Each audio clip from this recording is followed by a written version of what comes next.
శ్రీమాత్రే నమః. నమస్కారం. నేను పండిట్ సూర్య ప్రకాష్.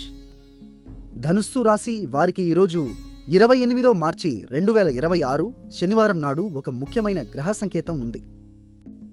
ప్రియమైన బిడ్డ, మీ 4వ భావంలో అంటే ఇల్లు, మనశ్శాంతి, కుటుంబ సుఖం అనే జీవిత రంగంలో సూర్యుడు మరియు శనిమిడు మరియు శని కలిసి ఉన్నారు. ఈ కలయికను సూర్యశని యుతి అంటారు.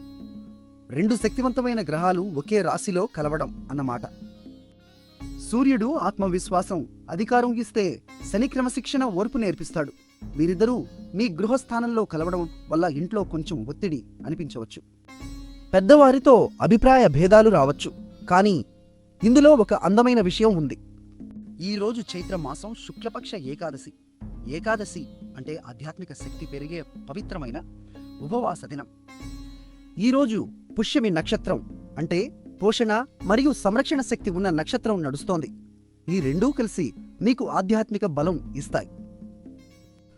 శనిగ్రహం మీ 4వ భావంలో ఉండటం వల్ల ఇంటి విషయాల్లో ఓర్పు అవసరం. కానీ అదే శని మీకు లోతైన ఆత్మ పరిశీలన శక్తి కూడా ఇస్తాడు.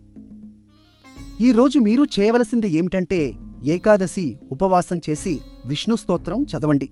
ఇంట్లో పెద్దవారిని గౌరవంగా పలకరించండి. ప్రియమైన బిడ్డ, ఈ సూర్యశని శక్తిని సరిగ్గా వాడుకుంటే ఇంట్లో శాంతి మరియు స్థిరత్వం తప్పక వస్తాయి. ఓర్పు మీ ఆయుధం, దాన్ని నమ్మండి.